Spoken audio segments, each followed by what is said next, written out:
Kita mulai ya Kak ya. Soal yang pertama, tokoh keperawatan yang mengembangkan sebuah model praktik asuhan keperawatan yang menyatakan bahwa kondisi sakit seseorang disebabkan oleh faktor lingkungan. Tokoh tersebut siapakah? Apakah Florence Nightingale, Hildegard Peplau, Ida Jane Orlando, ataukah Virginia Henderson? Kira-kira yang mana? Yuk, tak kasih waktu 2 menit.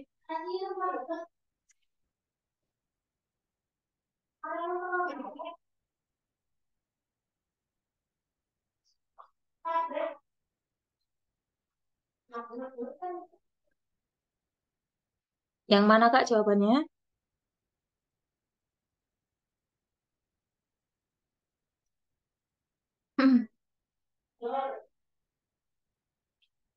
Yang mana jawabannya Kak?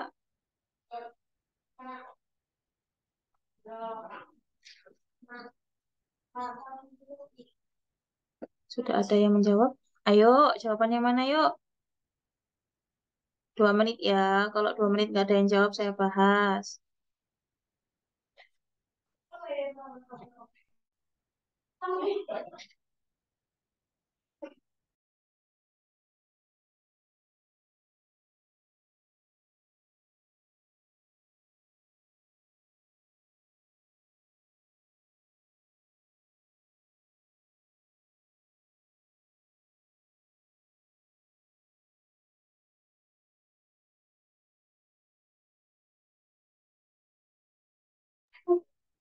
Yuk, ada jawaban yang lain selain A. Jadi kemarin yang gelombang satu itu Kak, ada beberapa teori yang muncul, teori keperawatan. Ada yang memang ditanyakan terkait siapa yang memunculkan teori ini, ada juga yang menanyakan isi teorinya itu apa sih gitu. Itu untuk yang gelombang pertama kemarin. Terus kalau ini yang mengatakan lingkungan, ya, yang mengatakan terkait lingkungan itu salah satu faktor yang penting dalam proses penyembuhan, berarti tokohnya yaitu Florence Nightingale. Nah, Florence Nightingale ataupun Lady Lamb ya, atau eh, perempuan dengan lampu apa sih itu namanya ya? Ya, dengan lampu ya, wanita dengan lampu adalah sosok tokoh keperawatan yang memfokuskan bahwa lingkungan yang sehat itu salah satu menjadi faktor penentu dalam penyembuhan pasien. Maksudnya lingkungan yang sehat itu seperti apa? Lingkungan yang sehat itu contohnya sirkulasinya bagus, pencahayaannya juga bagus, kemudian dari sanitasinya juga. Nah, itu dari pencahayaan, kemudian sirkulasi udara, sanitasi. Jika kondisinya baik, itu akan mempercepat proses penyembuhan pasien. Begitu juga sebaliknya. Ketika lingkungan yang terjadi adalah lingkungan yang kumuh, kemudian pencahayaannya kurang, ataupun kondisinya terlalu lembab, maka akan memperlambat proses penyembuhan seorang pasien. Kemudian ada tokoh yang kedua yaitu namanya Pep Lau. Pep Lau itu menekankan sebuah teori yang menekankan hubungan interpersonal yang baik antar perawat dengan pasien. Maksudnya gimana? Nah, hubungan interpersonal itu berarti antara perawat dengan pasien ini terjadi sebuah interaksi yang baik sehingga pada saat proses perawatan itu terjadi dengan maksimal ya. Jadi kalau misal kita mengkaji sebuah penyakit, pasiennya juga iya nggak apa-apa Kak. Kalau kita lakukan pengkajian nih, misal kita lagi pengkajian, kalau pasiennya itu terbuka menceritakan segala macam keluhan yang dia alami, itu nanti kan perawat lebih mudah untuk menentukan masalahnya, juga akan lebih tepat dalam memberikan intervensi yang diberikan. Itu maksudnya teori dari Peplau. Jadi ada kerjasama yang baik lah ya antara perawat dengan si pasien. Kemudian ada Ida Jane Orlando. Nah, Ida Jane Orlando ini juga hampir mirip dengan Peplau, di mana dia ini harus ada menekankan pada hubungan timbal balik antar pasien dan perawat, dan partisipasi pasien dalam perawatan itu sangat penting dalam proses penyembuhan.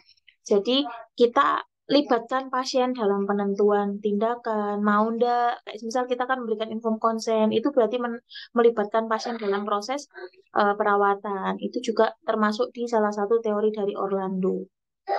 Kemudian ada Virginia Henderson atau Henderson ya kita kenalnya. Nah, ini kalau Henderson ini fokus pada meningkatnya tingkat kemandirian pasien sehingga mereka dapat menjalani proses penyakitnya dengan tenang. Kalau Henderson itu memenuhi 14 kebutuhan dasar. Nanti ada teorinya ya, Kak ya. Nah, karena tadi pertanyaannya adalah bahwa kondisi sakit seseorang disebabkan oleh faktor lingkungan, maka tokoh yang berfokus pada teori tersebut yaitu Florence Nightingale atau Lady Lamb ya. Oke, kita lanjut ya Kak ya, soal yang kedua.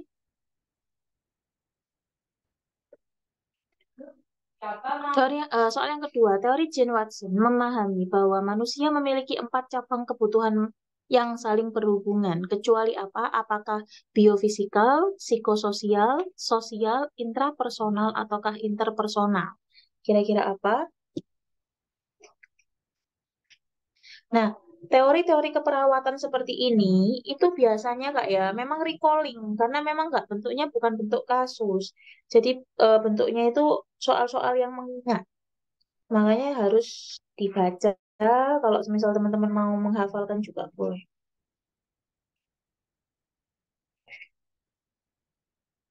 Kira-kira yang mana?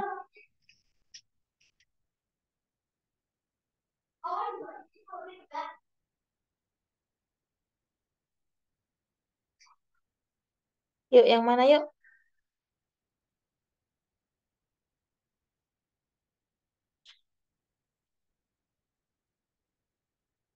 Ayo, ada jawabannya.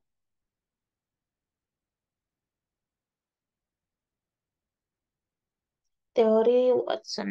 Jane Watson.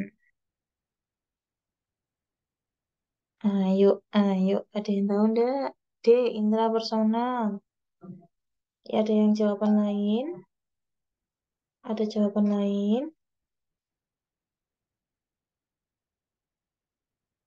Ayo, yang belum jawab, jawab dulu.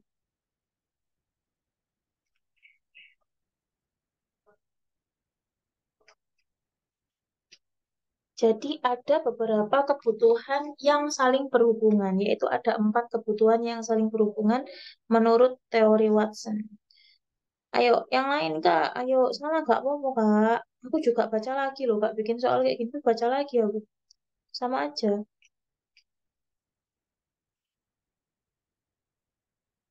Ayo, apa ayo? Hmm, jawabannya adalah C, yaitu C itu apa berarti? Sosial. Nah, ini ada 4 kebutuhan ya. 4 kebutuhan yang harus dipenuhi. Yang pertama itu adalah kebutuhan biofisikal, di mana kebutuhan biofisikal itu mencakup makanan, cairan, eliminasi, ventilasi. Kemudian setelah kebutuhan biofisikal sudah terpenuhi, ada kebutuhan psikofisikal. Nah, psikofisikal itu ada kebutuhan aktivitas, istirahat, seksualitas, itu masuknya di situ. Kemudian ada kebutuhan psikososial. Nah, psikososial itu kebutuhan untuk berprestasi atau mencapai sebuah titik tertinggi, ya, dia bisa memberikan sebuah karya. Kemudian kebutuhan untuk berorganisasi ataupun berkumpul dengan orang banyak. Kemudian ada kebutuhan yang terakhir yaitu intrapersonal dan interpersonal. Nah, kalau intrapersonal dan interpersonal ini mencakup kebutuhan aktualisasi diri.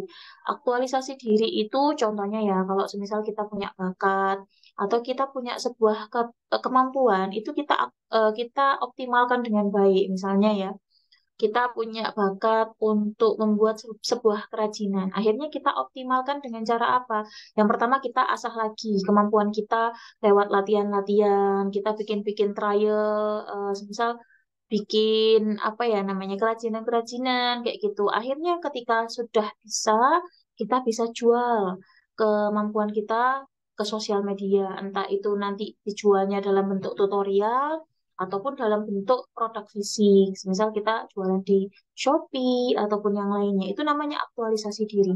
Oh, aku ini orangnya itu pinter ngomong. Aku pintar ngomong, aku nggak malu di depan kamera. Akhirnya teman-teman mengarahkan kemampuan tersebut untuk menjadi seorang konten kreator atau menjadi seorang YouTuber. Nah, itu namanya aktualisasi diri. Oh, aku ini orangnya itu pintar untuk menjelaskan kepada orang lain, biar orang lain tuh paham itu aku tuh bisa banget. Akhirnya teman-teman ngajar online ataupun mau ngasih bimbel online itu juga masuknya di aktualisasi diri. Jadi empat kebutuhan ini tuh harus terpenuhi di teorinya Watson. Yang pertama kebutuhan biofisikal dulu, dari makanan, cairan, eliminasi, ventilasi, kemudian psikofisikalnya itu terkait aktivitas, istirahat, seksualitas, kemudian psikososial itu terkait kebutuhan untuk berprestasi dan berorganisasi, dan yang terakhir kebutuhan intrapersonal dan interpersonal itu terkait dengan aktualisasi diri ataupun pengembangan kemampuan seseorang. Gitu.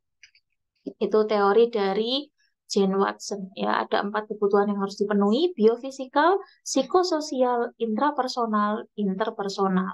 Dan tadi ada psikofisikal juga. Yang sosialnya itu tidak termasuk. Karena pertanyaannya adalah kecuali. Oke, soal nomor 3. Tokoh keperawatan yang menekankan bahwa hubungan antara manusia merupakan dasar bagi perawat untuk mengkaji proses hubungan interpersonal dengan pasien. Teorinya siapa tadi? Tadi sudah tak jelaskan teorinya siapa.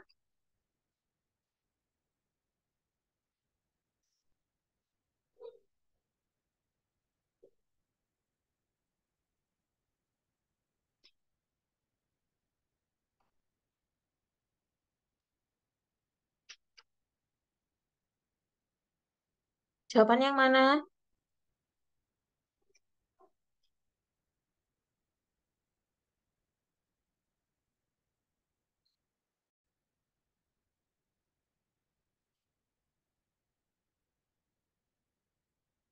B. Yang lain?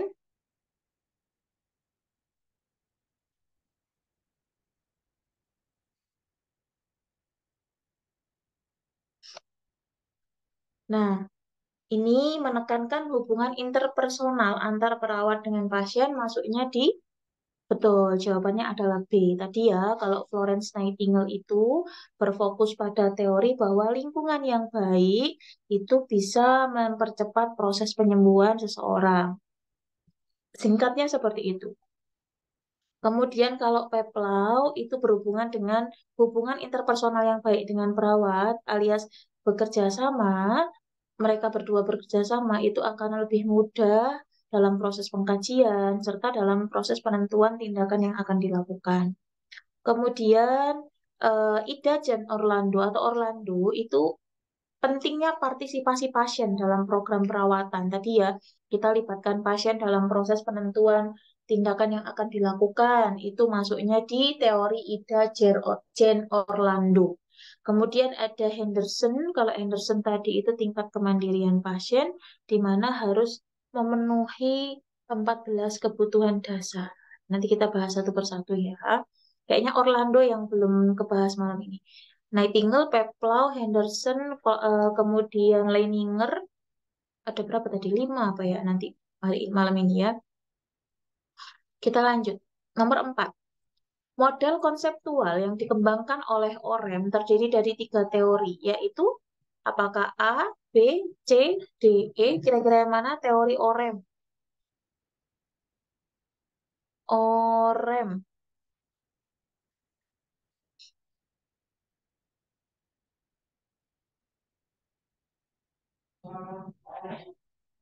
Ayo, teori Orem. Ini pelajaran semester 1-2 ya.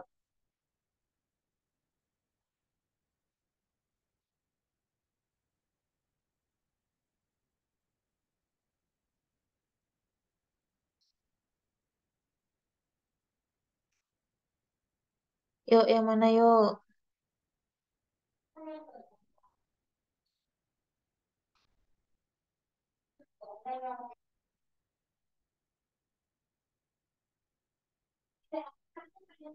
Yang mana jawabannya?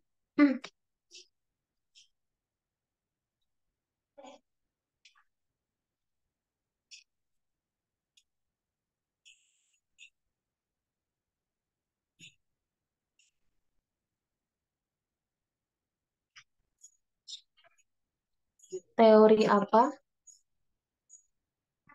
Jawabannya yang mana? Yuk, jawabannya yang mana?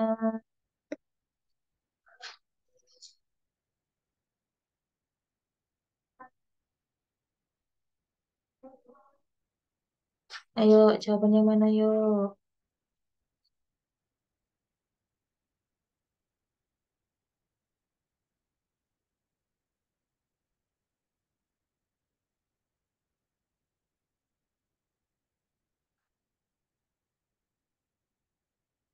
Ayo, yang lain. Jangan Kak Yoga tok ini yang jawab. Yang lain mana?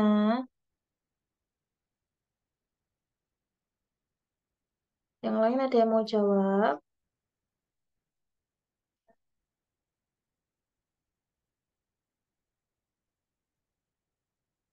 Ayo Kak, yang lain yuk.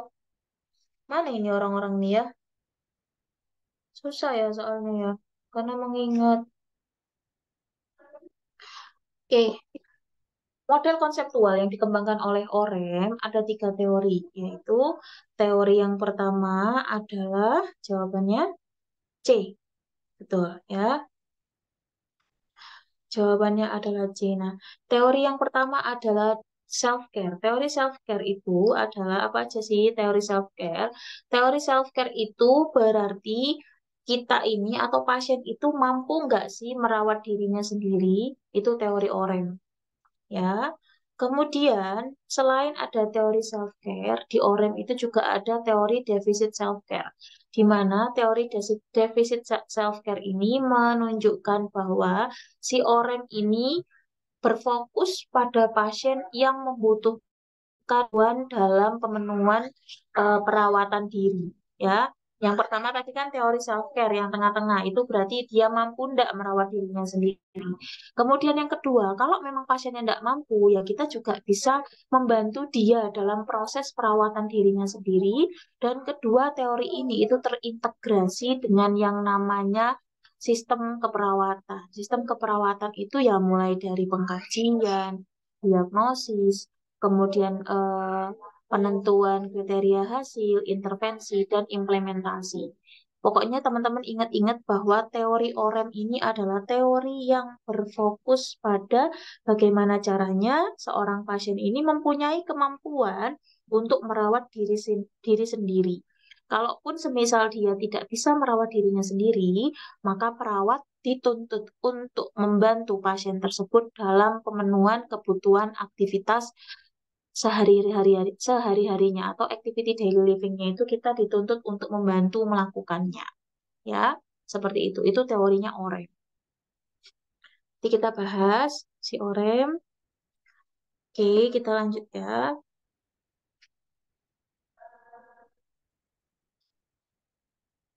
Loh, ini sudah dibahas tadi barusan. Kira-kira yang mana jawabannya? Teori model keperawatan yang menekankan pada kemampuan individu untuk memenuhi kebutuhan perawatan dirinya tanpa ada ketergantungan dengan orang lain alias mandiri. Berarti jawabannya apa?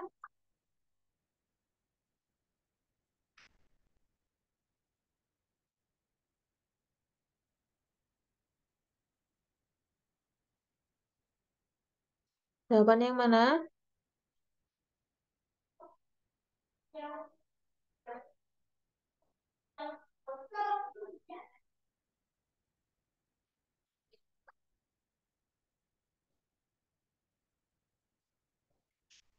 Ayo Kak, ini tadi barusan tak bahas loh Kak. Masa wis lupa rek? Jawabannya apa?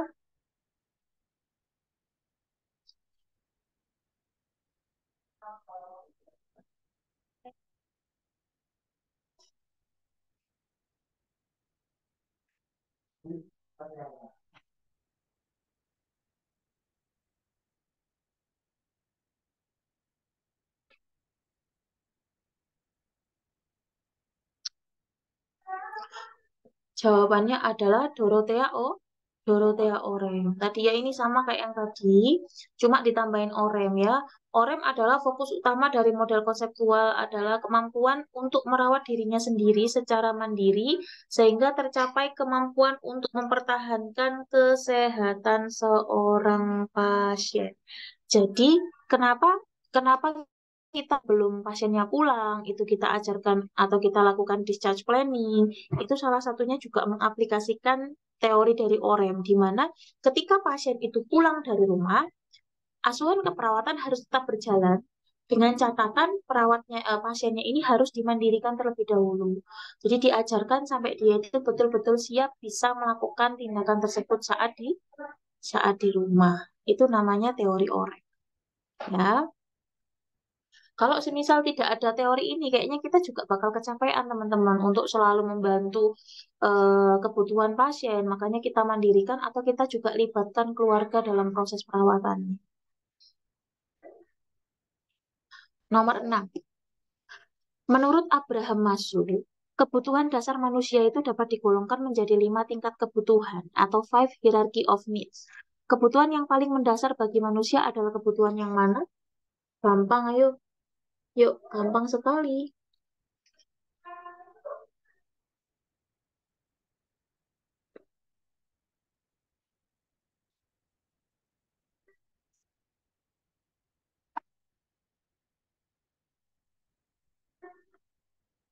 Yuk, jawabannya mana?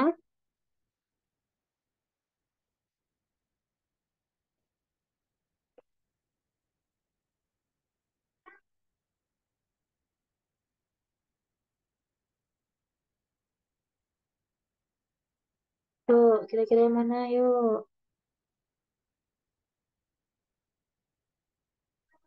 Gampang ya. Hierarki Maslow, teman-teman. Nah, ini yang selalu saya gaung-gaungkan ketika kita belajar KMB ataupun belajar penentuan diagnosa. Jika tidak ada kegawat daruratan atau trauma, maka teman-teman bisa gunakan yang namanya hierarki Maslow. Hierarki Maslow itu apa aja sih, Kak? Yang pertama ada physiological needs atau kebutuhan fisiologis, kemudian safety itu rasa aman, of belonging itu rasa cinta, kemudian self esteem itu harga diri, dan yang terakhir itu adalah self actualization atau aktualisasi diri. Nah, konsep dari si Maslow ini, selama terjadi permasalahan yang paling basic, ketika permasalahannya itu masih berhubungan dengan physiological needs, meskipun dia ini ada permasalahan dengan percintaan, misal gini, ada anak putus cinta, ya, putus cinta, dia sakit, dia sampai tidak mau makan, kemudian badannya kurus kering, kemudian turgor kulitnya ini jelek, lemah kondisinya, dan dia ini ada depresi alias dia sedih yang berkepanjangan. Dengan kondisi seperti itu, menurut Maslow, maka tata laksana yang harus ditangani terlebih dahulu adalah bukan permasalahan psikologisnya, bukan, tapi permasalahan fisiologisnya terlebih dahulu. Kita tangani. Kalau semisal kita lihat kondisinya ini mengalami kekurangan cairan, ya kita kolaborasi pemberian resusitasi cairan. Kalau misal intake nutrisinya kurang, ya kita berikan nutrisi yang tepat untuk pasien tersebut, entah itu via enteral ataupun parenteral, ya kayak gitu.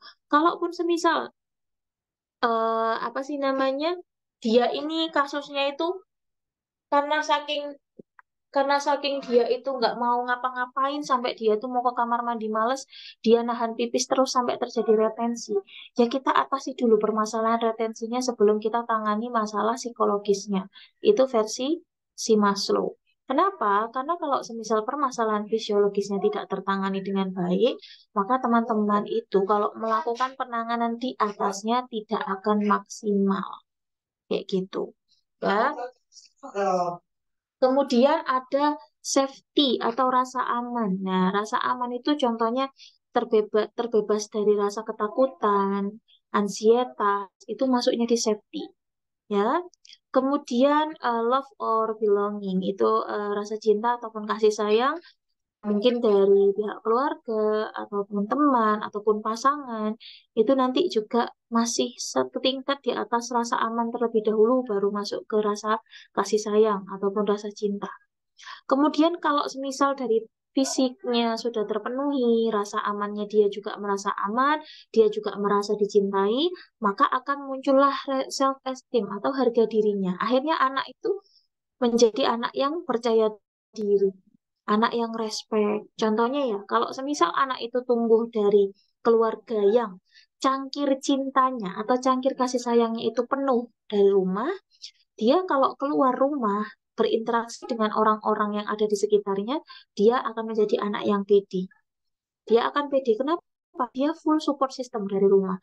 Dari kebutuhan fisiologisnya terpenuhi, makannya nggak kurang, tidurnya cukup, segala macamnya cukup. Kemudian rasa amannya juga iya, rasa cinta dari kedua orang tuanya juga cukup. Makanya dia akan tumbuh menjadi anak yang percaya diri. Tapi bayangkan ketika kita mendapatkan kasus anak-anak yang dia itu mengalami bullying. Nah, kalau anak yang mengalami bullying itu permasalahannya adalah di self esteemnya. Maka sebelum kita koreksi self esteemnya dulu, kita harus tahu dulu dari tiga piramida di bawahnya ini ada masalah enggak kira-kira? Fisiologisnya gimana? Oh, terpenuhi. Kebutuhan fisiologisnya terpenuhi. Rasa aman di rumah atau rasa kasih sayang dari orang tuanya bagaimana? Itu yang jadi pertanyaan. Oh, ternyata anaknya itu kalau di rumah tidak mau ngobrol sama orang tuanya. Berarti love or belonging dari orang tuanya atau dari keluarganya ini yang kurang. Sehingga apa? Sehingga anak itu kalau mau cerita sesuatu kepada orang tua, dia mikir-mikir lagi. Dia takut, nih takut dimarahin. Takut malah dia yang kena marah. Takut malah dia yang nanti disalah-salahkan, padahal posisinya dia ini adalah korban. Nah, itu. Jadi adanya permasalahan dari ketidakpedean atau ketidakpercayadirian itu berarti bisa saja muncul dari tiga permasalahan di bawahnya, mulai dari safety, love or belonging, ataupun kebutuhan fisiologisnya. Kalau semisal anaknya sudah percaya diri, dia juga bisa respect dengan orang di sekitarnya, maka dia ini bisa mengaktualisasikan dirinya. Maksudnya mengaktualisasikan dirinya apapun yang ada di dalam dia, kemampuan apapun itu, biar bisa dia eksplor dengan sebaik-baiknya. Pinter ngomong, dia ikut lomba. Kemudian dia ini pinter main basket, akhirnya dia ikut klub basket, jadi pemain basket terkenal. Nah, itu dia bisa mengapresiasikan, bukan mengapresiasi, mengekspresikan bakat ataupun kemampuan yang dia miliki. Dan tidak mungkin terjadi orang itu bisa sampai di puncak self-actualization kalau tidak melalui step di bawahnya. Makanya nggak mungkin ujuk-ujuk orang itu bisa sampai di titik yang warna hijau itu tadi kalau dari 4 poin di bawahnya ini tidak terlaksana dengan baik. Setahap setahap kebutuhan fisiologi saja jika tidak terpenuhi dengan baik ya otomatis nggak isok naik gitu ya. Orangnya ya akan berkutat pada daerah situ saja sampai nanti. Itu. Itu teori dari Abraham Maslow. Nyaut lagi, kalau penentuan diagnosa keperawatan, ketika ada permasalahan dengan rasa aman, kasih sayang, misal harga diri rendah, kemudian ansietas, berbarengan dengan permasalahan pertukaran gas ataupun pola nafas, ya pasti itu ya harus fisiologisnya dulu, pola nafas, pertukaran gas itu yang harus teman-teman tangani sebelum menangani permasalahan yang lain yang ada di hierarki atasnya. Itu menurut teori Maslow. Gitu ya. Loh, lah kok tak kuningi ya. Nomor 7, model konsep keperawatan yang terkenal dengan teori adaptasi yang berpendapat bahwa ada 4 elemen penting dalam model adaptasi keperawatan, tenaga kesehatan, lingkungan, dan sehat merupakan teori dari Jane Watson. Ya, ini jawabannya Jane Watson ini. Tuh, double ya, boleh. Jane Watson ya ini ya jawabannya ya, bukan orang ya. Saya nanti tak revisi ini. Adaptasi keperawatan ini, ya, Jane Watson jawabannya. Nanti tak revisi. Kok jadi ada gininya semua sih? Bentar-bentar. Tak benerin dulu. Lupa belum tak edit ini. Bentar ya, Kak. Oh iya, bener.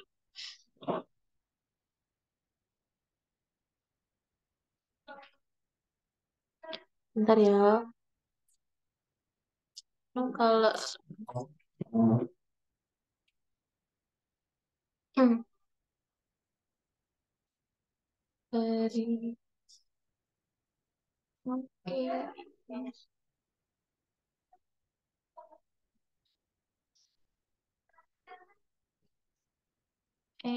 Sedih.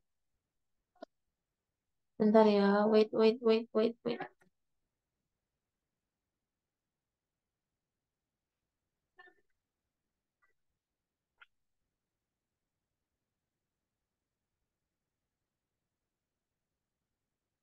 Yes, no.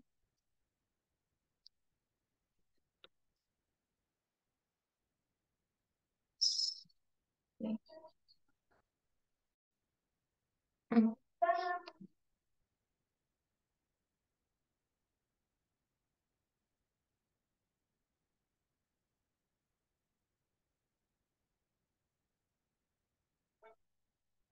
Ya, ini jawabannya adalah Jane Watson. Kemudian ini nomor 8, model teori apa yang dikemukakan oleh seorang Betty Newman? Betty Newman mengemukakan apa? Teori Betty Newman.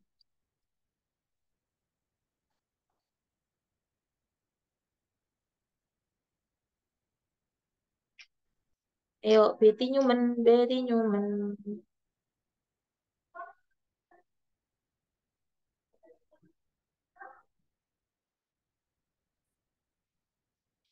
Astagfirullahaladzim.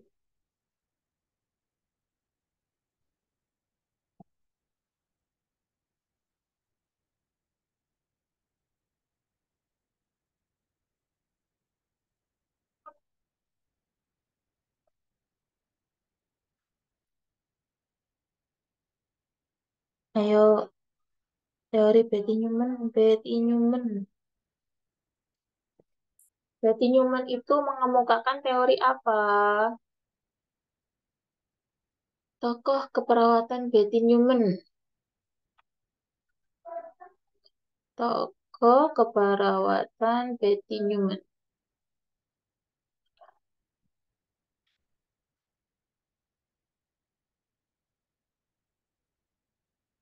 Ayo, teori Betty Newman adalah sebuah model sistem yang menjelaskan bagaimana manusia ini berinteraksi dengan lingkungannya dan bagaimana keperawatan dapat membantu klien untuk mencapai kesejahteraan yang optimal. Ya, untuk kasih penjelasannya. Nah, teori Betty Newman itu mencakup teori healthcare system yang berfungsi untuk menurunkan stres dengan memperkuat garis pertahanan diri. Tak buka materinya ya. Teori Newman.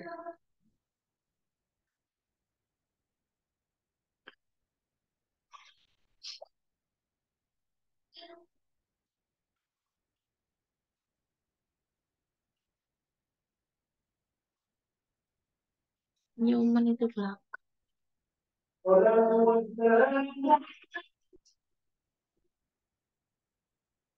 Nah, ini teori Betty Newman. Betty Newman itu lahir pada tahun 1924 di Lowell, Ohio, di mana dia ini menerima gelar BS pada keperawatan kesehatan masyarakat, kemudian keperawatan jiwa juga, dan dia PhD-nya di psikologi. Nah, di sini konsep teori Betty Newman adalah konsep healthcare system di mana model konsep ini menggambarkan aktivitas keperawatan yang ditujukan adalah untuk menurunkan stres, ya, menurunkan stres dengan memperkuat garis pertahanan diri secara fleksibel atau normal, ataupun juga secara dengan resisten dengan sasaran pelayanan adalah komunitas. Nah, teori Betty Newman ini, kalau teman-teman tahu, ini yang teman-teman kenal dengan pencegahan primer, sekunder, dan tersier. Itu namanya teori Betty Newman. Nah, konsep mayor yang terdapat dalam model sistem Newman itu ada apa sih stresor yang pertama, kemudian ada garis pertahanan dan garis perlawanan, ada level pencegahan, ada 5 variabel sistem klien, struktur dasar, intervensi, dan rekonstruksi. Saya coba jelaskan singkatnya saja si Newman ini sistemnya seperti apa. Nah, ini kita jelaskan dulu stresor. Nah, menurut Newman, stresor itu ada 3 macam. Yang pertama adalah intrapersonal. Kalau stresor intrapersonal itu adalah stresor yang terjadi dalam diri individu atau berasal dari dalam diri klien itu sendiri. Ya, kemudian stresor interpersonal itu adalah stresor yang datang dari luar atau dari lingkungan eksternal, entah itu dari keluarga, teman, ataupun yang lainnya. Kemudian ada stresor ekstrapersonal, di mana Dia ini jaraknya, stresornya itu sama-sama dari luar, cuma cakupannya lebih luas lagi daripada interpersonal. Kalau interpersonal itu stimulus eksternalnya itu dekat dengan kita ataupun masih di lingkungan sekitar kita, tapi kalau ekstrapersonal itu sudah luas cakupannya. Contohnya permasalahan sosial politik ataupun yang lainnya. Ya, itu kan luas sekali cakupannya. Kemudian di Newman juga menjelaskan ada garis pertahanan. Ini tak Sutono gambari. Nah, ini garis pertahanan. Garis pertahanan ini tuh ada yang namanya flexible line of defense, kemudian ada normal line, kemudian ada line of resistance, dan terakhir adalah ada core. Nah, kita sebagai manusia itu letaknya di mana? Kita sebagai manusia itu letaknya di core. Sebentar ya, saya ambil pulpen.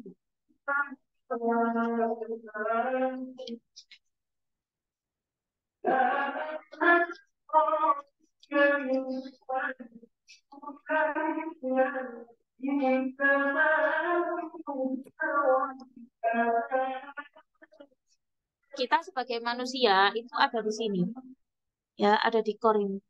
Nah, ini ada flexible line, normal line, line of resistance.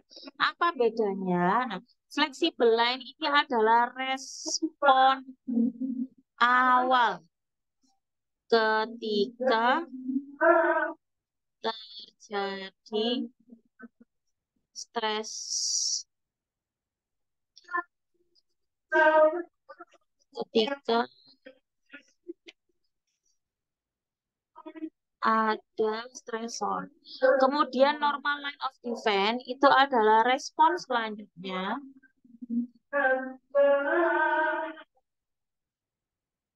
atau respon normal yang muncul jika FL, ya, ini tak singkat FL ya, flexible line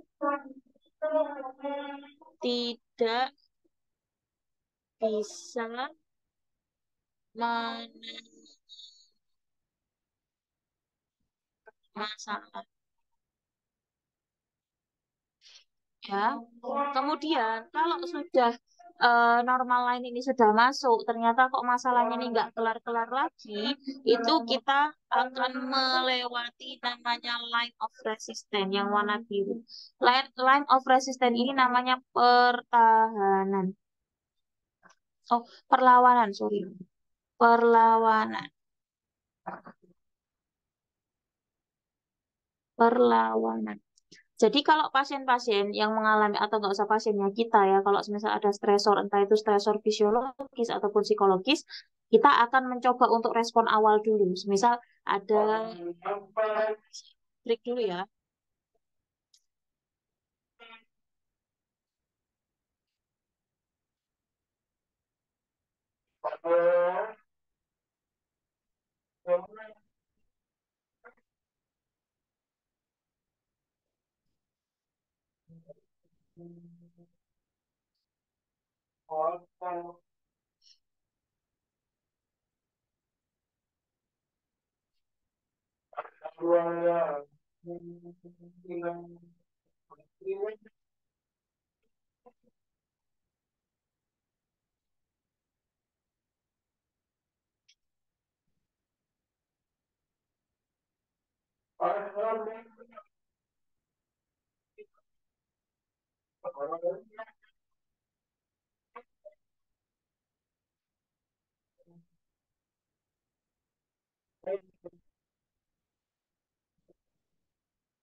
Amin.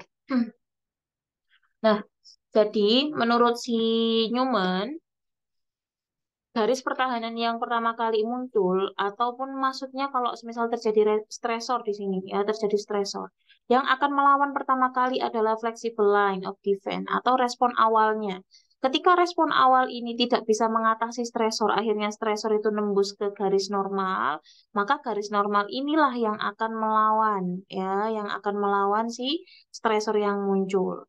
Kemudian setelah respon selanjutnya ini atau normal lainnya ini sudah mencoba untuk melawan juga, tapi tidak bisa tertangani dengan baik, makanya akhirnya muncul perlawanan. Logika normalnya, logika gampangnya seperti ini kakak. Kalau kita lagi sakit ya, kalau kita lagi sakit, yang pertama kali muncul adalah zat-zat peradangan. Ya, contohnya fagosit, monosit, makrofag, itu akan muncul pertama kali ketika ada zat asing yang masuk ke dalam tubuh. Itu namanya flexible line of defense.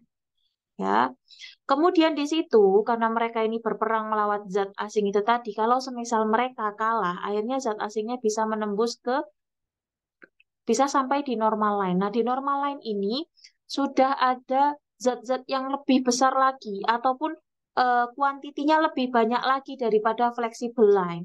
Dia akan mencoba melawan virus yang masuk agar virus tersebut atau bakteri yang masuk itu tidak sampai menginfeksi ataupun membuat kita sakit. Itu normal line ya. Kemudian kalau semisalnya dalam posisi saat itu tuh dia status kesehatannya rendah ataupun sedang menurun, semisal dia lagi banyak pikiran, orang banyak pikiran itu bisa mengakibatkan imunitasnya turun. Ataupun memang dia dari intake makanannya juga kurang. Akhirnya apa? Proses untuk melawan, bukan proses untuk melawan, perlindungan atau yang di garis normal lainnya untuk melindungi agar tidak sampai terjadi infeksi pada tubuh itu kurang. Kalau di sini juga kalah, di normal lainnya ini kalah juga, si makrofag dan monositnya dan lain-lain itu kalah, maka dia akan menembus pada garis yang namanya resisten. Kalau resisten ini kalau sudah ada perlawanan, itu nggak cukup cuma makrofag, monosit, dan yang lain. Enggak. Tapi sel darah putih itu diaktifkan untuk melawan bakteri yang masuk. Jadi istilahnya itu pasukan kita itu sudah kita aktifkan untuk melawan mereka yang mencoba untuk menyakiti kita ya. Nah, di resisten ini juga, kalau semisal kondisinya dia tadi imunitasnya kurang baik, kemudian intake makanannya juga tidak tepat, maka sistem perlawanan kita juga akan bisa kalah, teman-teman ya. Kalah. Terus kalau kalah gimana ya? Akhirnya orang ini sakit gitu. Nah, dari garis pertahanan yang mulai dari respon awal, kemudian respon selanjutnya atau respon normalnya dan sampai ada muncullah perlawanan, ini bisa kita lakukan pencegahan agar tidak sampai terjadi sakit. Makanya pada teori Betty Newman itu ada yang mengatakan terkait metode pencegahan. Nah, ini metode pencegahan itu kita gunakan di komunitas. Yang pertama pencegahan primer.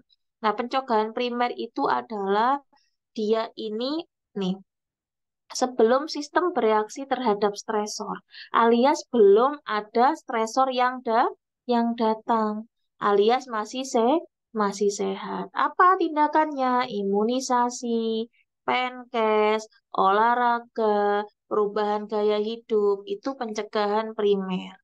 ya, karena memang belum sakit, kondisinya masih sehat, ya. Oke, itu namanya pencegahan primer. Jadi jangan sampai pasiennya ini, jangan sampai klien kita yang sehat itu sampai sakit. Di pencegahan primer. Kemudian selain pencegahan primer, ada yang namanya pencegahan sekunder. Nah, kalau pencegahan sekunder itu fokusnya adalah nih ya, penetapan prioritas dan rencana pengobatan pada gejala yang muncul. Kalau sudah ada gejala yang muncul, berarti posisinya sudah sakit. Kalau sudah sakit, maka nih pencegahan sekunder mengutamakan pada penguatan internal line of resistance, ya, di mana muncullah perlawanan-perlawanan yang dilakukan.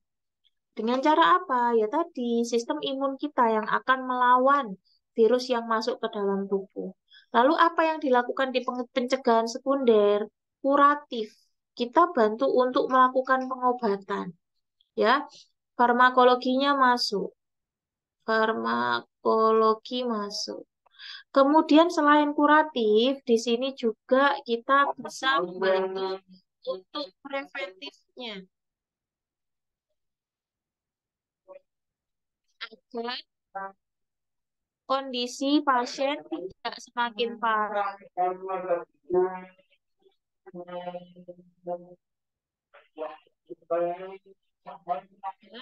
Atau perburukan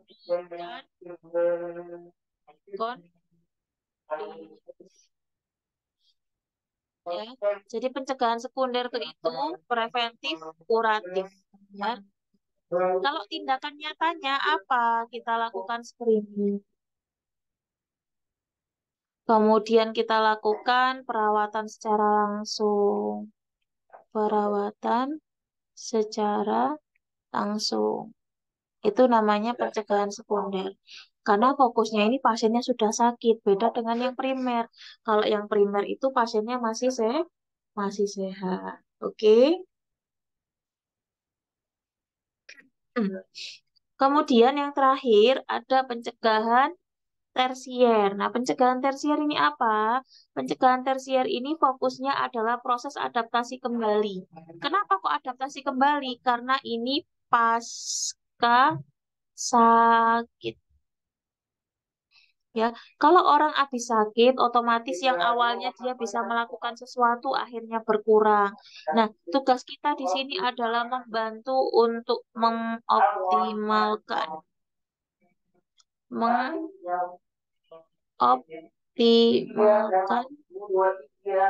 fungsi. Ya, gitu. Nah, di sini teman-teman, untuk sisi pencegahan tersier ini, selain mengoptimalkan fungsi, kita ini juga harus membantu pasien agar bisa kembali ke aktivitas yang semula. Nanti kalau misal di soal muncul pertanyaan seperti ini, pencegahan tersier yang dilakukan pada pasien stroke adalah dengan melakukan ROM. Menurut apakah teori pencegahan tersier ini? Berarti menurut si Newman gitu ya. Jadi memang soal itu nanti dibolak-balik, tapi teman-teman harus paham. Oh, teori pencegahan ini si Newman yang bilang. Ada pencegahan apa aja? Ada yang primer, sekunder, dan tersier. Kalau primer itu berarti fokusnya adalah klien yang masih sehat dengan cara melakukan imunisasi, vaksinasi, itu yang primer. Kemudian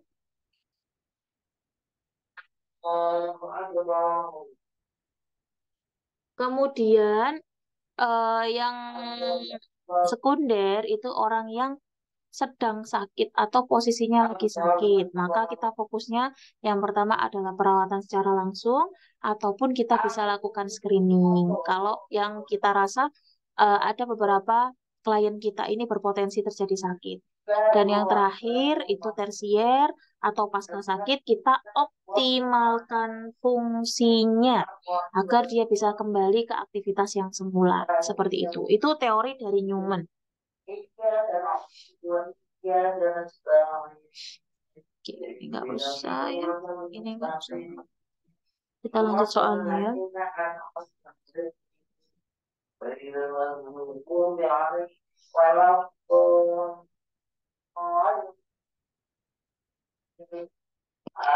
Kebutuhan universal self-care menurut Dorothea Orem adalah apakah menyeimbangkan memasukkan udara, air, dan makanan, pembekalan perawatan berhubungan dengan proses eliminasi dan ekspresi, menyeimbangkan kondisi kehidupan yang mendukung proses kehidupan dan perkembangan, mencapai keseimbangan antara aktivitas dan istirahat, ataukah menghindari resiko-resiko yang membahayakan bagi kesehatan, peran, dan tercapainya kesejahteraan.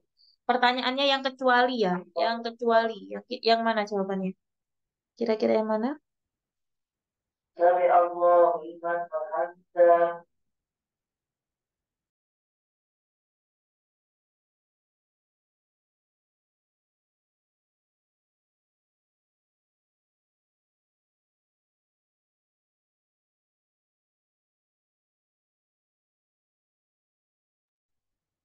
Yuk, kira-kira yang mana, Kak?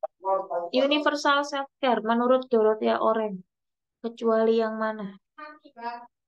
Oke, Sun.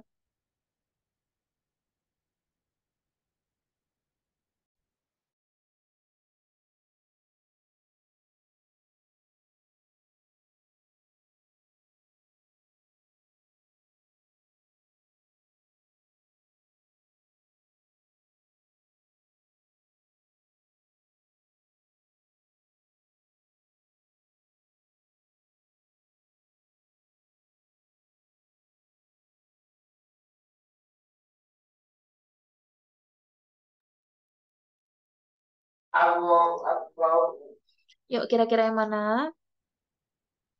Dari Allah iman berhamda. Nih ya. Teori self-care dari Orem itu ada juga yang namanya self-care requisite, di mana terdiri dari 3 kategori, yaitu universal, developmental, sama health deviation. Yang universal itu fokusnya adalah udara, air, makanan, eliminasi, aktivitas, istirahat, interaksi sosial, pencegahan bahaya, dan peningkatan fungsi manusia. Itu yang universal. Kemudian yang developmental itu lebih spesifik. Biasanya berfokus pada perkembangan siklus kehidupan. Contohnya perubahan pada struktur tubuh yang awalnya gemuk jadi kurus, kemudian pekerjaan baru. Kemudian ada health deviation. Kalau health deviation itu perubahan kesehatan akibat terjadinya kerusakan integritas individu untuk melakukan self-care. Health deviation ini misalnya harusnya pasiennya ini bisa mandiri, tapi karena dia mengalami fraktur, ya, fraktur, akhirnya dia ini mengalami DPD. Itu namanya health deviation. Kemudian yang developmental ini, dia semisal awalnya itu bisa mengalami, dia bisa melakukan aktivitasnya sehari-hari sendiri atau mandiri, tapi karena pekerjaan baru ya ataupun karena ada aktivitas yang baru dia terlalu sibuk, makanya diri dia itu tidak terurus dengan baik. Itu menurut developmental. Kemudian yang universal itu berfokus pada gimana asupan udaranya, airnya, makanannya, eliminasinya, dan aktivitas, istirahat, sosial, pencegahan bahaya, dan peningkatan fungsi manusia. Nah, di sini teman-teman lihat universal self-care menurut Dorothea Orem, kecuali udara, air, makanan ini masuk, kemudian eliminasi ekspresi masuk, aktivitas istirahat masuk, resiko-resiko yang membahayakan tadi juga masuk, maka yang kecuali jawabannya adalah C. Di mana dalam teori universal self-care itu tidak ada yang tidak termasuk atau tidak tercantum bahwa menyeimbangkan kondisi kehidupan yang mendukung proses kehidupan dan perkembangan. Ini nggak ada di teori universal self-care. Hanya ada terkait udara, air, makanan, eliminasi, ekspresi, aktivitas dan istirahat, serta ini resiko-resiko yang membahayakan bagi kesehatan. Oke.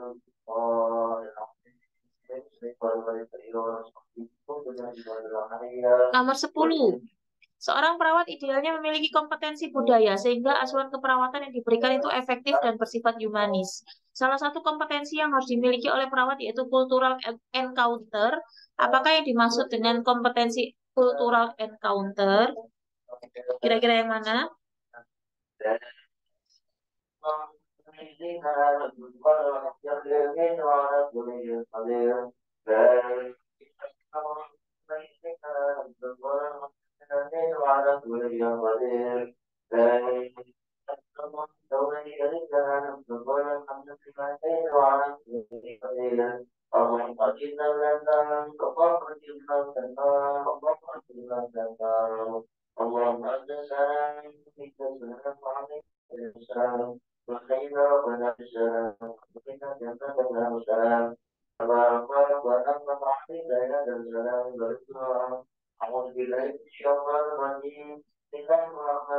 Jawabannya yang mana yuk?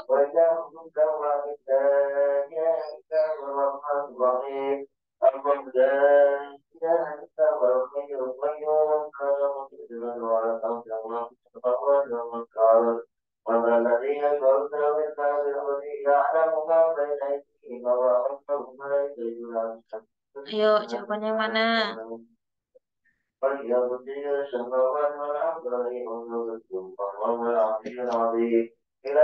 Cultural encounter. Ini teori dari Leninger. Teori Leninger. Oh, Masya Allah, banyak sekali. Ayo, cultural encounter, ada yang tahu? Alhamdulillah. Nah, menurut Leninger, ada beberapa kompetensi kultural yang harus dimiliki oleh seorang perawat. Yang pertama adalah cultural awareness. Nah, cultural awareness itu apa? Cultural awareness itu adalah kesadaran akan budaya. Kenapa? Karena ini kita tinggal di Indonesia yang didominasi dengan banyak sekali budaya yang ada, maka seorang perawat itu harus paham terkait budaya tempat mereka bekerja, ya. Misalnya ini kita tinggalnya di Jawa, kerjanya di Jawa, ya harus sedikitnya harus paham kira-kira budaya-budaya apa aja sih yang ada di Jawa itu yang berkaitan dengan kesehatan. Atau semisal kita itu tinggalnya di Kalimantan, ya di Kalimantan tuh ada budaya apa aja ya Kak ya. Nah itu juga harus dipelajari ya, biar kita tuh sadar bahwa di sekitar kita itu ada budaya yang memang masih berhubungan atau berkaitan dengan kesehatan. Kemudian ada cultural knowledge ya. Cultural knowledge itu pengetahuan terkait budaya tadi ya. Setelah sadar bahwa di lingkungan sekitar kita ini banyak budayanya, maka eh, kita si perawat ini harus juga paham atau mengerti atau istilahnya itu pengetahuan kita terkait budaya tersebut itu juga paham. Misal ini sukunya suku Jawa ya, suku Jawa sudah. Oh, di Jawa itu kalau semisal habis mau melahirkan harus bawa gunting kecil sama peniti. Itu alasannya seperti ini. Nah, itu namanya cultural knowledge. Kemudian semisal di Sunda, sama juga di Sunda kayak gitu, semisal ditambahin bahwa apa? Ya, itu namanya cultural knowledge. Alasannya apa? Kenapa harus dilakukan? Itu cultural knowledge. Kemudian ada yang namanya cultural skill. Ya, cultural skill itu bagaimana budaya bisa diaplikasikan atau diterapkan dalam kehidupan sehari-hari. Contohnya apa? Contohnya kalau budaya itu bisa diterapkan dalam kehidupan sehari-hari. Misal budayanya ini masih bagus. Contoh, kalau semisal lagi mengalami hipertensi, itu boleh untuk minum minuman dari rebusan-rebusan. Nah, itu kan nggak bertentangan dengan kesehatan. Ya, nggak apa-apa itu dilakukan. Itu namanya cultural skill. Jadi, teman-teman paham mana sih budaya yang boleh diaplikasikan kepada pasien sama apa yang tidak boleh dilakukan. Kemudian ada cultural encounter. Nah, cultural encounter itu gimana caranya kita tadi bisa memilah budaya yang selaras atau yang bertentangan. Kalau yang bertentangan dan tidak bisa dimodifikasi, ya sudah, kita hapuskan, kita tidak terima itu. Tapi kalau misal masih bisa dimodifikasi, masih bisa dinegosiasi, maka budayanya masih bisa dipertahankan, ya, gitu. Nah, jawabannya apa? Karena di sini itu yang diminta cultural encounter, maka di sini perawat itu harus mampu memilah budaya klien yang bertentangan dan selaras dengan kesehatan. Jawabannya adalah D. Oke, kita lanjut ya. Nomor 11. Menurut Henderson, pemenuhan 14 kebutuhan dasar manusia itu dipengaruhi beberapa faktor di bawah ini, kecuali apa? Apakah usia, kondisi psikologi, fisik dan mental, latar belakang sosial dan budaya, ataukah kondisi keuangan? Kira-kira yang mana?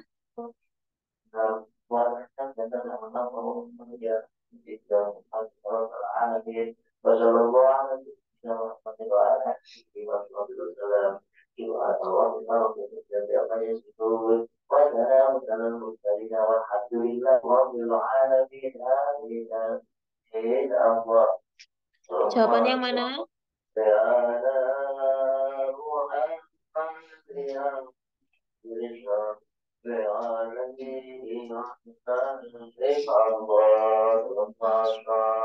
Empat belas kebutuhan dasar.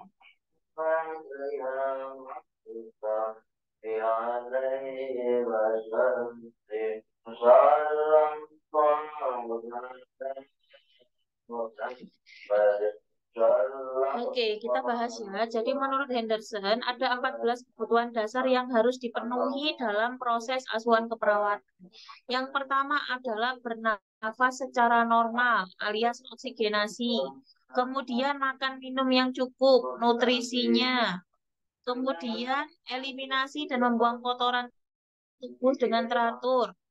Bergerak dan menjaga posisi yang diinginkan alias mobilitasnya.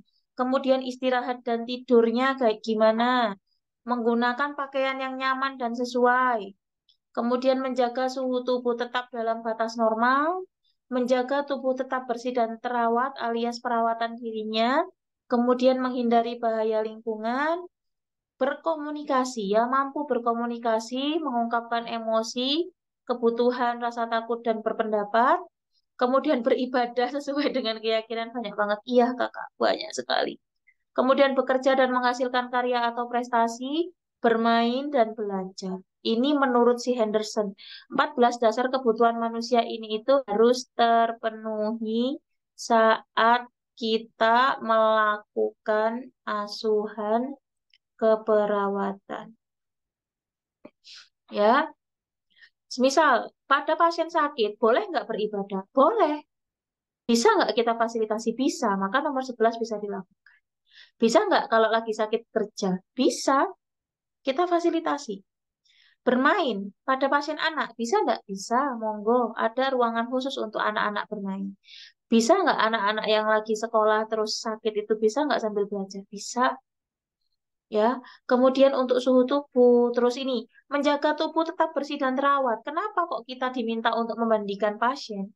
Ya ini salah satu dasarnya bahwa ada termasuk salah satu dari 14 kebutuhan yang harus kita penuhi. Kenapa jadi banyak teori ya? Nggak soal kasus soal P3K sekarang. Iya, aku juga nggak tahu ya Kak ya. Kemarin kan prediksi dari teman-teman yang gelombang satu itu kebanyakan yang kasus-kasus gitu ya. Tapi ini Kak, tapi Kak Yoga, ada beberapa orang itu yang dapatnya kasus banyak. Ada yang beberapa orang dapatnya banyak teorinya gitu. Kalau yang kasus-kasus hampir mirip dengan soal-soal yang kita bahas itu tadi pola-polanya. Tapi kalau yang teori itu betul-betul recalling dan harus dibaca kayak undang-undang, kemudian yang kayak gini teori keperawatan, terus penelitian ya pendidikan dan penelitian, pengabdian itu nanti ada sendiri materinya ya. Kemudian kalau kita logika ya, ya teori si Henderson ini memang masuk gitu loh. S1 banyak teori. Makin susah soalnya. Iya, betul. Makin susah, Kak. Makin tahun makin susah. S1 banyak teori. Tapi yang D3 juga ada teorinya kok, Kak, kemarin, teman-teman. Nah, kalau kita logika, oh iya ya, ternyata teori si Henderson ini ya memang kita lakukan gitu loh. Kita bernafas secara normal ya, kita harus memastikan kalau pasien ini nggak ada hambatan di airway breathing-nya. Kemudian makan minum cukup juga harus kita betul-betul kita pantau ketat terkait nutrisi dan yang mereka butuhkan. Kemudian eliminasinya juga, kalau memang tidak tertangani dengan baik, ya nanti bisa muncul permasalahan kayak retensi urin, konstipasi, dan lain-lainnya. Ini berarti 14 poin ini memang harus kita pastikan memang betul-betul laksana pada saat kita melakukan asuhan keperawatan seperti itu. Nah, yang sering terlupakan adalah poin ini nih, Kak. poin ini nih. Biasanya yang melakukan poin nomor 11 ini adalah rumah sakit yang ada label Islamnya, ya.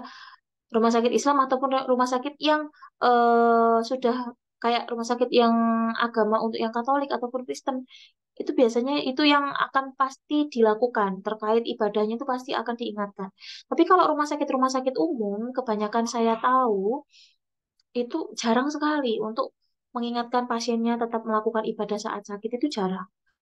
Jarang. Kalaupun ada ya cuma segelintir gitu aja. Nah ini kadang-kadang ada yang teman-teman mahasiswa sampai ngambil penelitian terkait ibadah saat sakit pada rumah sakit ini ya memang karena jarang dilakukan dan kadang-kadang juga kita sebagai tenaga kesehatannya, utamanya misal orang Muslim itu nggak ngerti caranya untuk ibadah saat sakit gimana, kemudian bersuci saat sakit itu gimana, kitanya nggak paham, makanya kita juga nggak bisa bantu mereka gitu. Kita nggak paham, kita nggak bisa bantu mereka, kita juga lupa nggak ngingetin mereka. Nah, itu yang biasanya sering kendalanya terjadi di dunia pelayanan.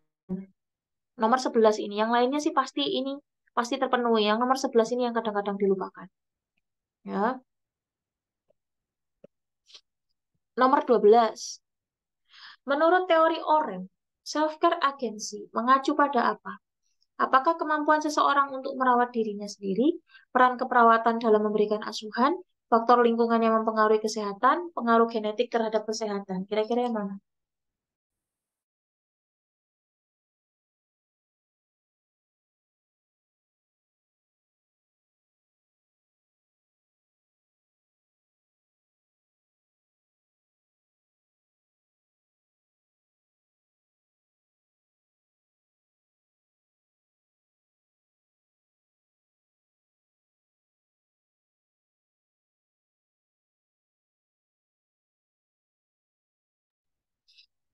Yuk, yang mana, Kak?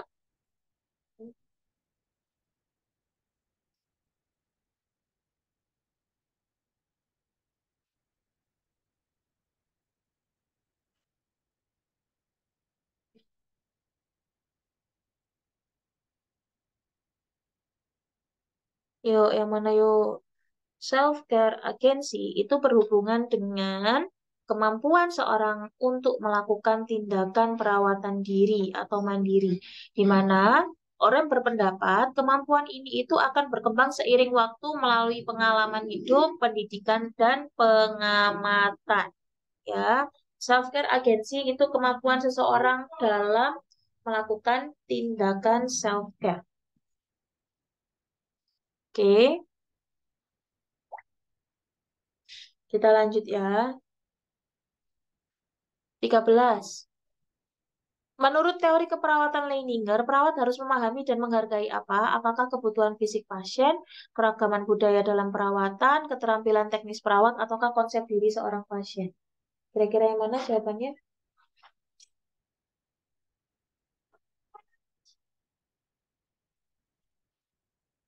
Kira-kira yang mana yuk?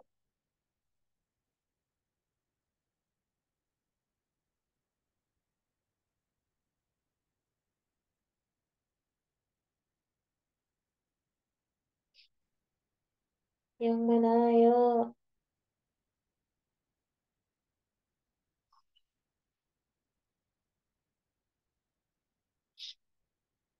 Namanya aja Leininger, kalau Leininger itu terkait budaya ya, terkait keragaman budaya.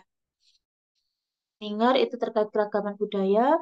Kalau kebutuhan fisik pasien tadi masuk ke Henderson, kemudian yang self care tadi Orem, ya. Kemudian yang lingkungan tadi siapa? Lingkungan Nightingale. Kemudian Watson itu dari apa? Watson adaptasi, ya. Kemudian yang Newman itu stresor. Oke, lanjut nomor 14. Nah, ini Henderson. Menurut teori keperawatan Henderson, fungsi utama perawat adalah apa fungsinya? Fungsi utama perawat adalah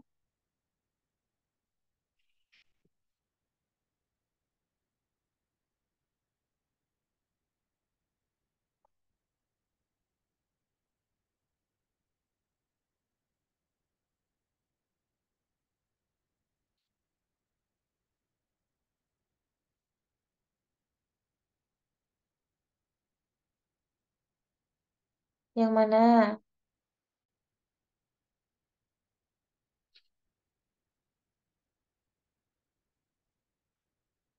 Fungsi utama perawat menurut Henderson adalah membantu pasien memenuhi kebutuhan dasar yang 14 kebutuhan tadi ya. Itu oke.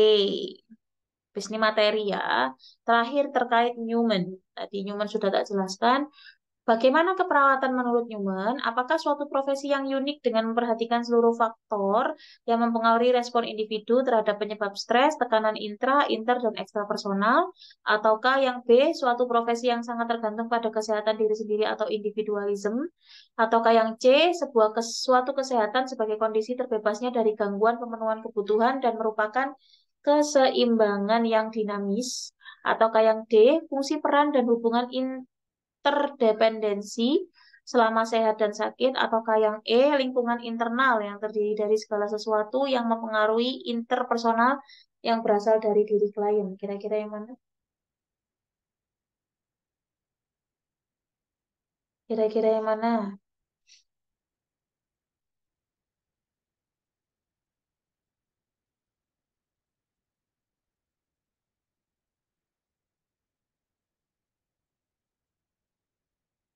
Ayo, tadi kan udah dijelasin Newman.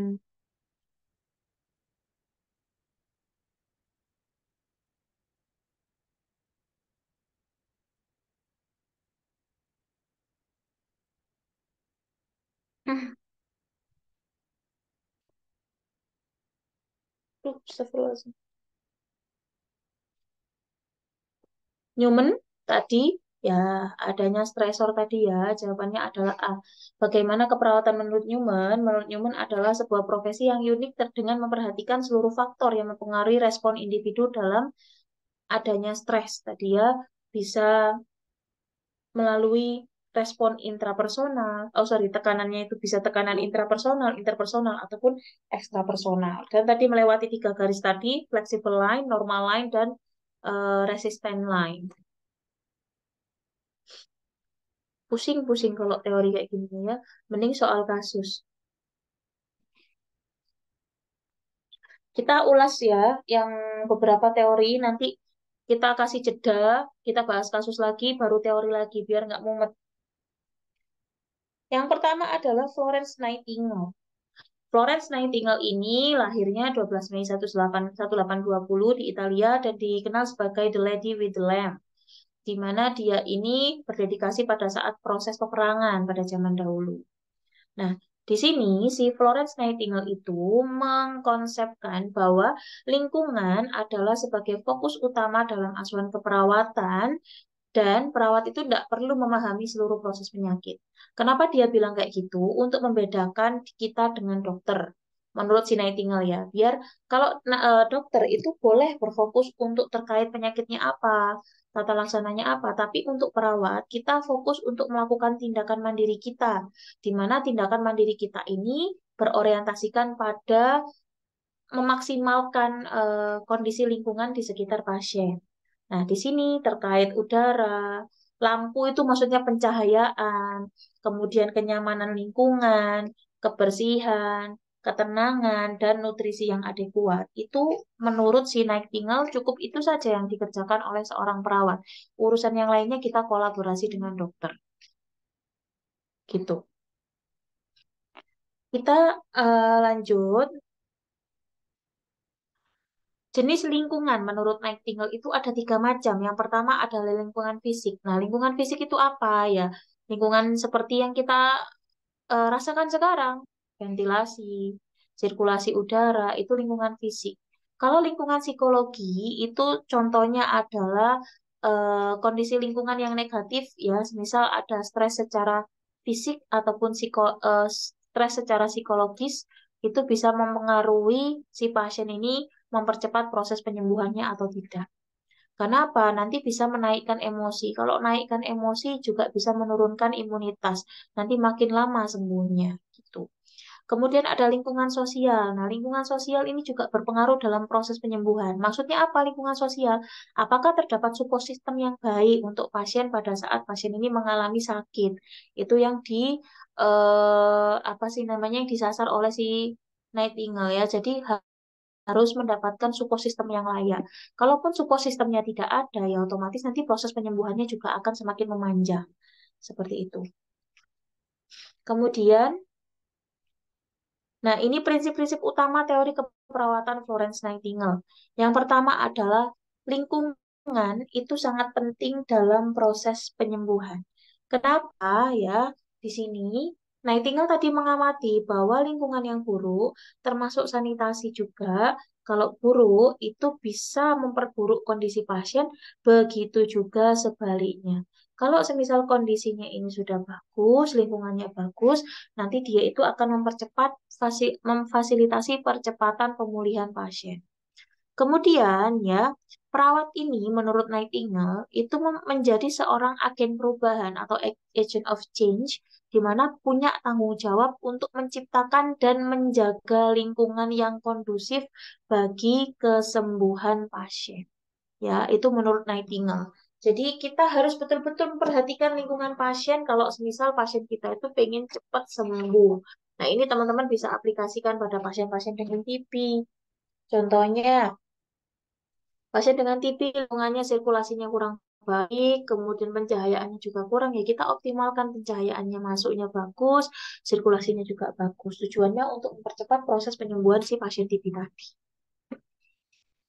Kemudian pentingnya statistik dan evidensi. Ternyata ya, proses evidence based practice ataupun segala sesuatu yang kita lakukan itu harus ada EBP-nya, kemudian harus ada data dan bukti yang mendukung. Itu sudah mulai dari jauh-jauh hari ya, sudah mulai pada saat si Nightingale ini ada. Ternyata si Nightingale ini suka sekali untuk menggunakan data dan bukti. Maksudnya, jadi dia tuh mengumpulkan data bahwa kalau sudah dilakukan seperti ini, nanti kondisinya seperti ini. Nah, itu nanti yang dijadikan landasan kenapa dia itu bisa mengangkat teori lingkungan untuk mempercepat kondisi penyembuhan pasien. Itu menurut si Nightingale.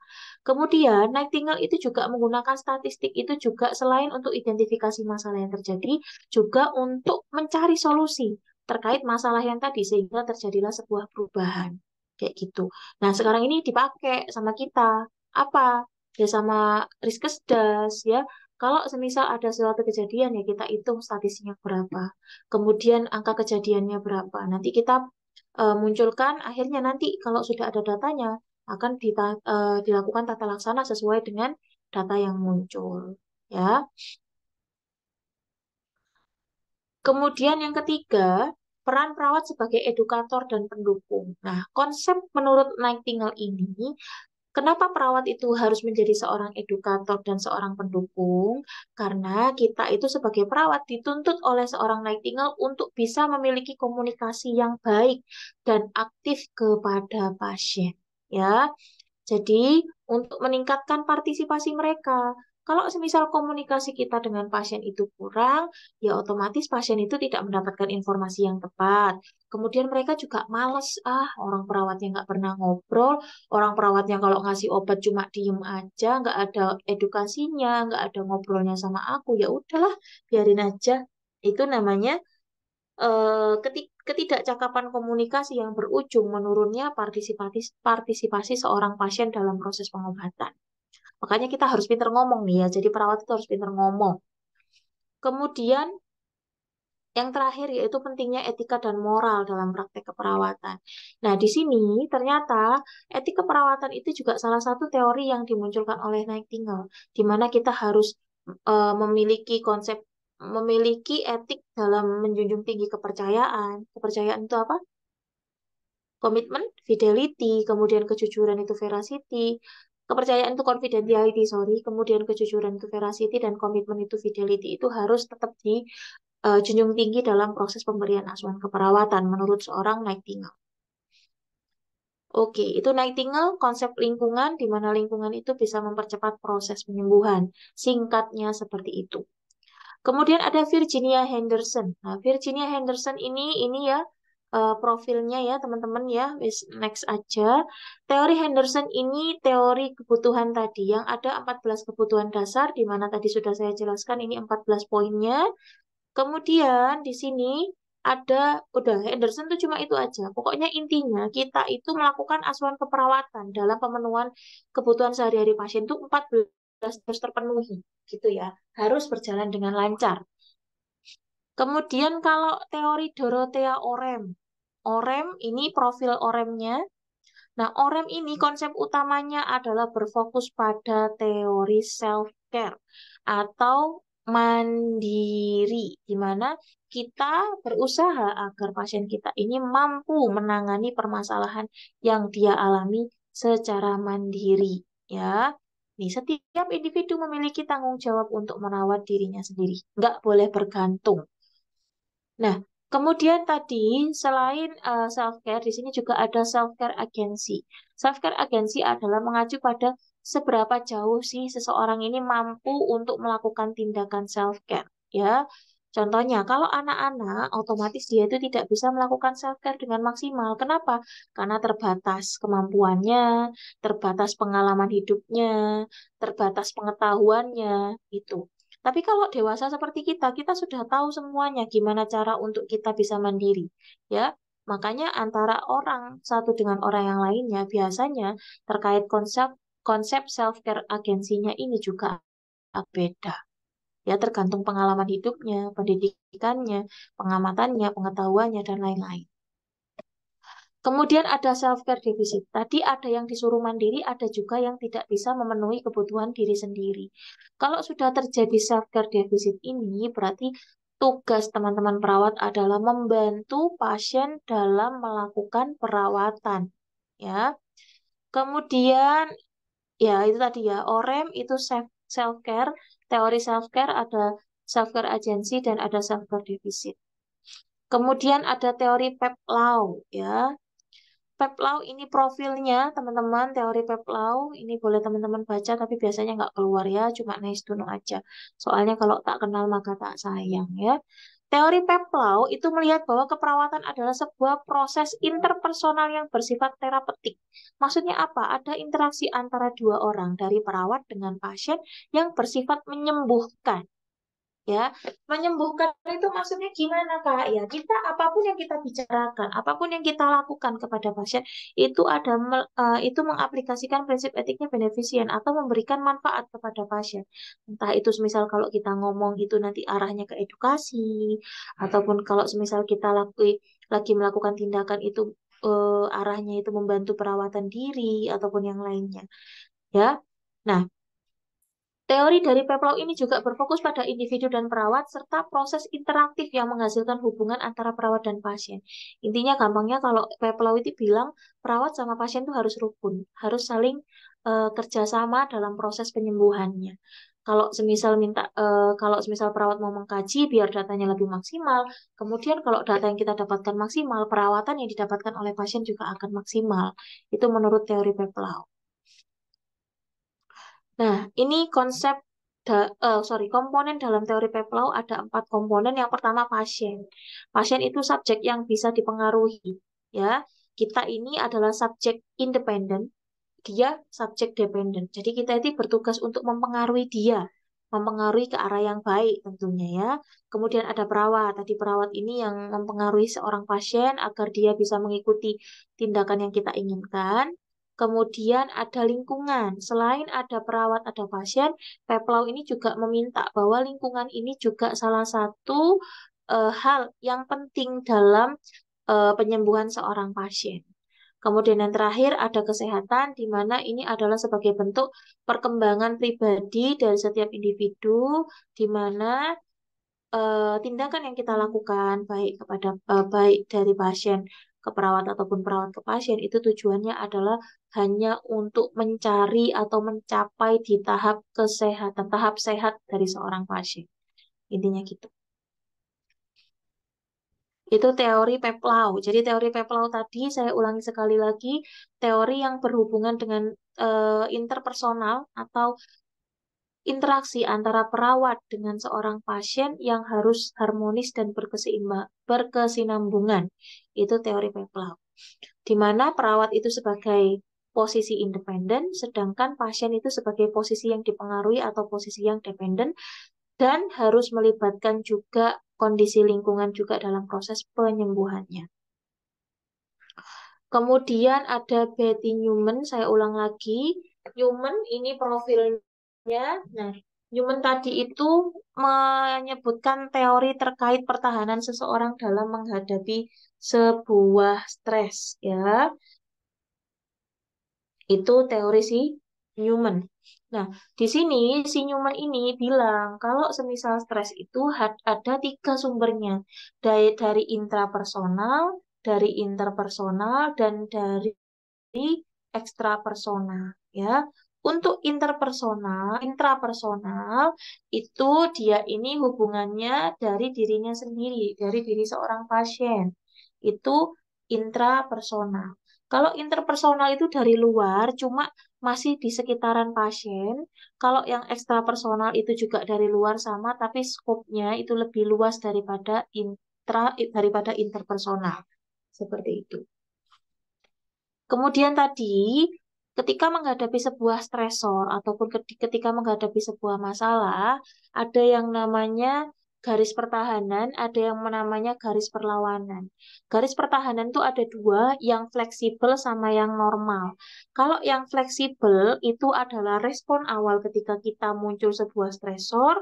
Kalau semisal yang normal, ini adalah respon selanjutnya atau respon lanjutan setelah garis fleksibel ini tidak bisa menangani stresor yang ada. Kemudian ketika fleksibel line dengan normal line alias respon awal dengan respon lanjutan ini tidak bisa menangani stresor yang muncul, maka muncullah sebuah perlawanan. Kalau kondisinya sakit, ya kita muncul perlawanannya dari apa? Dari anggota ataupun prajurit perang kita, yaitu sel darah putih yang melawan virus yang masuk ke dalam tubuh agar tidak sampai terjadi infeksi. Gitu. Kemudian ini tadi tingkatan pencegahannya, ya. Yang primer tadi fokusnya pada yang sehat, kemudian yang sekunder itu fokusnya pada yang sakit ataupun yang berpotensi sakit, kemudian yang tersier itu fokusnya pada beradaptasi kembali atau adaptasi kembali terkait kondisi yang dialami tadi. Yang awalnya sakit, ya kita adaptasi dengan kondisinya. Dengan cara apa? Dengan cara kita harus mengoptimalkan fungsi seorang pasien. Ya, kalau semisal habis stroke, kita ajarkan ROM, kita ajarkan miring kanan, miring kiri.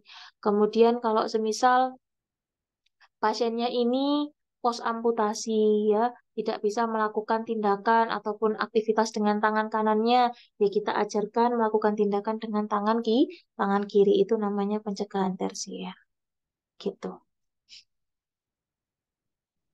Kemudian ini nggak usah, nggak masuk, gitu. Udah sih, itu Kak untuk teori keperawatan. Untuk teori-teori yang lainnya masih banyak Kak. Kalau mau tak tunjukkan materinya, ya. Nanti boleh. Sebentar. Nah, ini nih segambreng. Ini dapat dari dosen ini. Ibu Nia Aprilia M. Kep. Nah, ini ada 113 teori, Kak. Nih, ini teorinya nih, ya. Dari Peplau, Roy, Pamela Great, Roger, Levin, Nola, sama Holistic Care. Nah, ini bawahnya ini. Kalau semisal teman-teman mau, nanti tak masukkan, ya. Izin ya Bu Nia, ya. Ini nanti buat teman-teman belajar. Nah, ini banyak sekali teorinya. Kalau baca ini pusing. Ya, banyak sekali. Terus ada juga teori Betty Newman ini, dia bentuknya kayak gini. Ini dari Kak Vina Fuji Lastari. Ini juga sama dengan yang saya bahas tadi, ya. Tapi ini kayaknya lebih banyak teorinya. Nanti makin pusing. Ini aja udah pusing. Nah, kemudian mana lagi, ya? Udah sih. Nanti tak masukin ke ini, ya. Tak masukin ke apa sih Kak namanya? Ke Google Drive, ya. Oh iya, nanti itu kemarin tuh ada rangkuman. Nanti tak teman terkait masing-masing teori keperawatan ini bahas apa itu juga ada. Nanti aku ada wordnya. Nanti teman-teman boleh kalau mau dicetak boleh ataupun mau dihafalin atau ditulis ulang juga nggak apa-apa. Gitu. Oke, untuk teori keperawatan ini semoga teman-teman bisa paham atau diambil intisarinya saja. Tapi kemarin ketika kita belajar cuma poin-poinnya, ternyata yang keluar itu soal-soalnya lebih detail terkait konsep-konsepnya itu lebih detail lagi dan lebih banyak lagi. Nanti tak coba untuk merangkumkan juga terkait teori-teori yang lain. Contohnya tadi yang belum masuk tuh Leninger, kemudian Roy ya. Roy belum, orang tadi udah Roy belum, Leninger. Terus tadi ada lagi yang aku lupa. Maslow ya. Maslow itu tadi cuma ada di soal, nanti tak bikinkan juga. Jadi buat teman-teman baca. Oke, jika tidak ada yang ingin ditanyakan, Kak ulang secara singkat teori-teorinya. Oke, sebentar. Oh, di soal tadi aja ya. Mana tadi, Rek? Ini ya, Florence Nightingale itu fokusnya pada konsepnya adalah lingkungan yang sehat. Intinya lingkungan yang baik itu akan mempengaruhi proses percepatan penyembuhan seorang pasien. Itu menurut Florence Nightingale. Kemudian kalau Peplau itu menekankan terkait hubungan interpersonal yang baik. Alias perawat dengan pasien itu harus bisa bekerja sama ataupun berkolaborasi dengan baik biar perawatan yang dilakukan lebih maksimal. Kemudian kalau Orlando itu pentingnya melibatkan pasien ataupun partisipasi pasien dalam proses penyembuhan. Contohnya apa? Ya, contohnya kalau semisal penentuan tindakan itu kan harus kita libatkan keluarga dan pasien dalam melakukan tindakan tersebut. Itu menurut teori Orlando. Jadi harus ikut campur, istilahnya gitu ya gampangnya. Pasien itu boleh ataupun berhak untuk menentukan dia itu mau dilakukan tindakan atau tidak. Itu Orlando karena dia harus diajak untuk berpartisipasi. Kemudian Henderson, kalau Henderson tadi mempengaruhi terkait pemenuhan kebutuhan 14 kebutuhan dasar itu Henderson. Terus ada lagi tadi selain Henderson, mana tadi ya? Orem ya, Orem. Kalau Orem itu dia terkait self care tadi ya. Gimana caranya seorang perawat itu mampu memandirikan seorang pasien dalam proses eh, perawatannya. Jadi dia tidak bergantung dengan si perawatnya.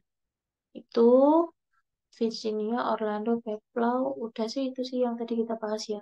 Sama ini yang kalau yang ini yang Maslow, intinya Maslow itu kebutuhannya ada kebutuhan fisiologis, rasa aman, rasa kasih sayang, kemudian harga diri dan aktualisasi diri, di mana konsepnya kebutuhannya itu harus terpenuhi dari bawah terlebih dahulu atau kebutuhan fisiologis terlebih dahulu. Kalau sudah terpenuhi dengan baik, baru bisa naik ke kebutuhan rasa aman, kasih sayang, harga diri, dan aktualisasi diri.